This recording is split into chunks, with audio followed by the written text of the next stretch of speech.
Hey guys, just wanted to reiterate a conversation I had with the sales team in regards to how we overcome objections from the financial planners. Now, without fail, regardless of whatever we're going to put on an offer, the financial planners are always going to come back with the same objection being around the actual price point.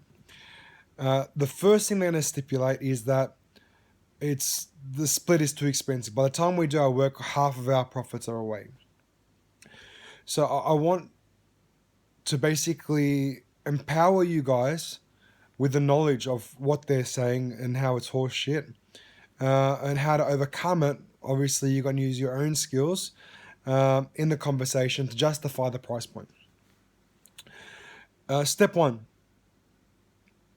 there are two aspects to the cost base. There's the cost they're spending on actually servicing the client, which is what they're discussing at the moment. And there's costs outside the business, outside that particular client, that they're spending regardless. Head to head against the cost of actually servicing the client, yeah, 100%, we're expensive. But in the context of what they're paying to get a client on board, we're actually quite cheap. There's two ways financial planners get clients. Number one is they get it through marketing. Now, in terms of marketing, the average lead cost in the industry for an actual booked appointment is about $250 per booked appointment. But in context, to actually see an appointment, it's 1 in 10 on that to close one, right? So that's average statistics of booked appointments, 1 in 10 to close, because they're generally incentivized.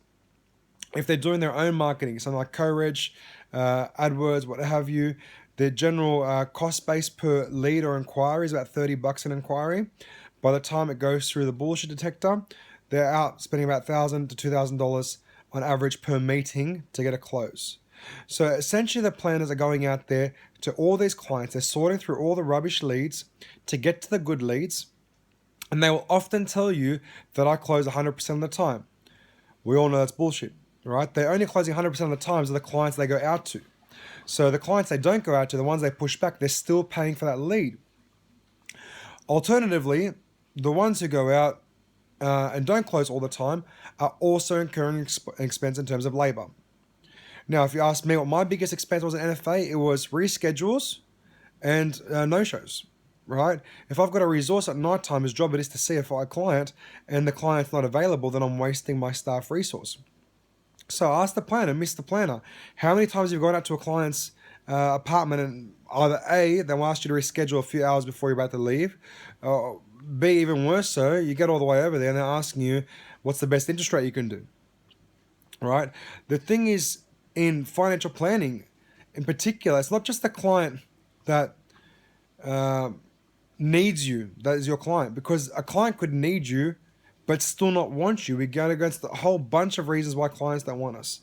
They don't want us because A, they don't understand what we do, but also because of all the media hype that surrounds us is very negative. So Mr. and Mrs. Client, so I'm going to ask you a question. In terms of this lead costs, how much are you spending on per lead basis? Oh, I get most of my clients from referrals. So, okay, Mr. Client, how many referrals do you get a month on average? Oh, 3, 4, 5, 6, right? So they get 3, 4, 5, 6. So they're not really doing scale. So from those 6, how many are closing? I'm closing 6. So you're getting 6 clients on average a month. Yes, I am. So first things first, guys. I'm going to take a step back before I take a step forward and actually go for the jugular. They're on the phone to you saying they want leads, but their reason for not going ahead is the price point. Then they're going to tell you to do 6 a month. That's not bad money. 60 grand a month in new business, right? And if A guys did that, no one else really did. So, okay, you get 6 a month. So how much are you charging these clients? I mean, do you want me asking? 6 a month's good coin, right? That's $60,000 in new business revenue. Is that about right? Yes, it is. Oh, no, it's not. No, it's not good. No, we only do super insurance. Okay, so here's where you start putting the pieces together. There's 3 things that are happening. 1, they're paying for marketing leads and they're going to thousands of appointments and getting 2 across the line, right? That's 1. There's your first jugular. As in, mate, how about instead of going to 10 appointments, where you're using your labor hours, that's 20 labor hours at $60 an hour to see a client across the line, do the math. What's more expensive? Number two is they're not getting enough clients through their referral. If they say I'm getting 3 a month or 4 a month, right? They're not getting enough. Because when they're telling you it costs them $2,000 to do a plan, they're right, because there's no scale in their business. It costs them because it takes as much to do the, you need one paraplanner who's sit on their ass 3/4 of the time because not enough work. One admin person sit on their ass not to do because not enough work. One financial planner sit on their ass because not enough to do work. So if you split that up against 3 or 4 plans, then it's $2,000 a plan. So ask him, Mr. and Mrs. Client, you're right, it's $2,000 a plan, right? So if they say we're only getting half that already in expenses, go, okay. So do you want me asking how much you get from an average client, everyday client? They'll say $3,000. So okay, so that you're telling me now $1,500 administrative. How many clients on average month? 6 clients. Would that still be $1,500 administrative if you had 30 clients a month? No. So technically, by getting more scale in your business through us, wouldn't it make your other clients more profitable as well? Because you're using that same expense across all areas? Couldn't you make your operation cheaper if you had more scale on a per plan basis? Yes, you could. All right. Unless I got a referrer, close 100% of the time. Referrers aren't there to give them clients. They give them ancillary clients that just happen to fall in their lap and pass them on. So, Mr. and Mrs. Client, do you want to be in control of your business, or do you want the referrer to be in control of your business? How do you want to manage your growth? Through the referrer, or do you want to do it yourself? I want to do it myself. So, how about we get some different revenues coming through the business? Yes, the referrer is always appreciated, right? But if we get multiple referrers, while you're making 100% off him, make 50% of us and build a book, right?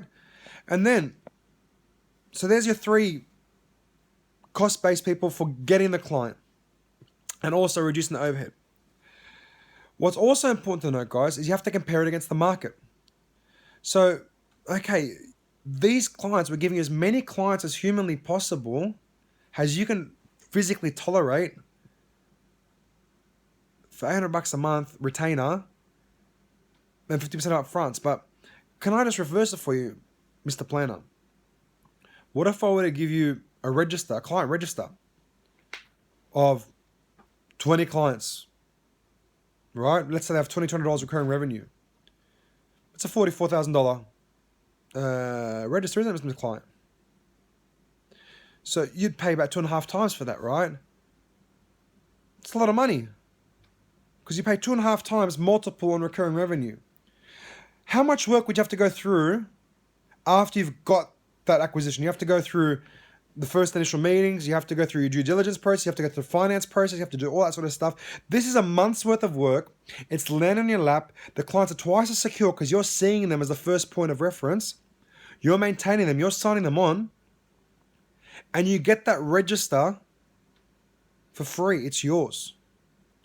Yes, you get a portion up front. And let's say, in a worst case scenario, that the scale does nothing for your business model, you have a client register for free with 100% ownership. And I assure you, and I've done the numbers because we used to be financial planners. If you'd done the numbers properly, you would see that you'd have the exact same amount of work time in doing the due diligence and preparing to buy a book and then talking to the clients when you bought the book and doing the mail out as you would in actually building your own book if you're getting enough clients per month. And you're lowering your overhead and someone's paying you to bring on your own client book because you're getting the 50%. And you're making more money off the other clients that you're already bringing in. But Mr. and Mrs. Client, don't take my word for it. I am very confident in my ability to get this deal across the line. I'm very confident that if I give you a taste, you'll be with us for life. So let me give you a month. 1 month, no retainer, but for this month, you see the clients I give you in your area. And one by one, you knock them down. And one by one, we both get very wealthy off my network of clients who need your help, by the way. This is the thing. When you talk about price, when you talk about profitability, these clients need you. They want to see you and they see value in the service you do because we recommend you. You are either a necessary need to their relationship or a roadblock that they have to go through to see us regardless. Now, as a roadblock, you can be very effective because regardless of whatever happens, you get to give your advice, you get to stop them from doing something silly. And you get to save the day. Because rain, hail, or shine, they have to go through you if they want to be part of our system. Does that make sense, Mr. Planner? Yes. So I know, guys, I've been scattered all over the place in this conversation. It's quite late, as you know. But a few key points. 1, we are not expensive. If they measure us as the 50% component alone against their cost base, they have to forget that they're already paying a cost base to acquire clients. Right? It's like basically, comparing something that doesn't make sense. You're basically saying, oh, if I give you 50%, then I only get 50%. That means I'm not making any money. Okay, but it's better than the fact that you're losing money right now, isn't it, Mr. and Mrs. Client? Well, you're going out to 8-9 meetings a month. Isn't your time worth any money, Mr. Planner? Right? But why do you go to shit meetings? Because at the end of the day, it could be a $20,000 client. We're throwing you clients left, right, and center. They have a minimum quality criteria. Don't go to the shit ones. Right? These guys want to see you. They need to see you and they need your help. So we are not cheap in the context. They're only cheap if they isolate us against their cost base for servicing a lead. But tell Mr. and Mrs. Client, rain, hail, or shine, if you weren't doing this anyway, you would still be doing prospecting. You will still be going out to make joint venture partners. Those joint venture partners, you can see 10 of them. You can shake 10 hands, do 10 contracts, and you probably get 1 or 2 a month from them until they drift off and find something new. If you do too well by them, eventually they might go get their own financial planning arm, especially if they're accountants. Put context into it. Don't do this instead of your joint venture partnership arrangements, Mr. Planner. Do it with it. Have that business be more profitable because you're reducing your overheads per client because you're spreading the cost across many clients. Economies of scale, Mr. Planner. A. But beyond that, grow your register, grow your value, grow your recurring revenue. If you're in this business just for upfronts, you're in the wrong business. It's about equity, it's about recurring revenue. And it's 10 times easier to keep a client than to bring one on, except for our system where it's just as easy, if not easier. But I'm pretty sure when you're doing your numbers at the beginning of the year, you say, by the end of this year, this is how much I want a recurring revenue per year. Build that with a win, as opposed to building it through acquisition. Another point that the guy said is, when we said you can do 2.5 times recurring revenue, if someone goes, I can buy a book for 1.5, I go, show me that right now. Prove it. I will call bullshit any day of the week when someone says they can get 1.5. And tell me if they find 1.5, I'll buy it right there on the spot. Right? And ask them, Mr. Client, what kind of book you buying at 1.5? Ask them straight up, what kind of book are you buying? Are you buying The Real Junkies of Sydney? Right? Ask them what kind of clients are getting a 1.5. What attrition rate? 1.5 times rubbish is still rubbish, right? Step 1, we're not cheap in the context of lead acquisition, right? We are cheap, sorry. Secondly, this is an important note as well, guys. I was selling these at 70%. Now we're going to 50%. So they're going at 70, they're going at 50. Financial planners are professional prospectors. They're contacting you by LinkedIn. They're contacting you by phone because they believe in what we do and they're interested. They just need some convincing.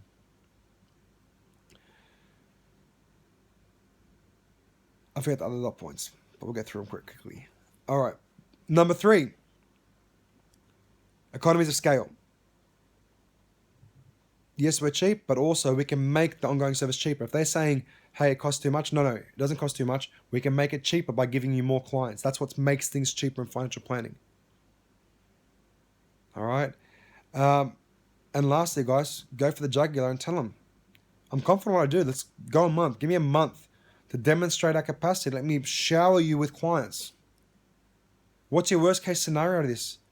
You got 5-6 clients for free. You may not make money. You may do a bit of work. But you get 5 clients for free. It's not bad, is it? Really, really important, guys. Stick to the messaging. We are a really good offering in the marketplace. I know this, guys. You can ask Yusuf, you can ask anyone in the team who's been with me since National Financial Advisors. If someone had asked me about this years ago, I would have taken it in a heartbeat. Unfortunately, they didn't, so we had to create it. Ask me any questions you want at all about this, guys. I know it's a great offering. We're closing left, right, and center. All right. I know I'm up to about 5 or 6. Grant's got about 3 or 4 coming. Michelle's got about 3 or 4 in the pipeline as well. Bass got a few in the pipeline. Pete's going to see a few as well. Get a few more in the pipeline. Ask questions. We'll get stronger every day. We are a great value offering. We provide value to the planners because they get higher value clients. We build recurring revenues and registers for them. We lower the operational expenses on a per client basis. And we give them a solid base of supporting clients who love what they do. Hope you guys have an amazing night and hope you got a lot from this video. Take care. Bye-bye.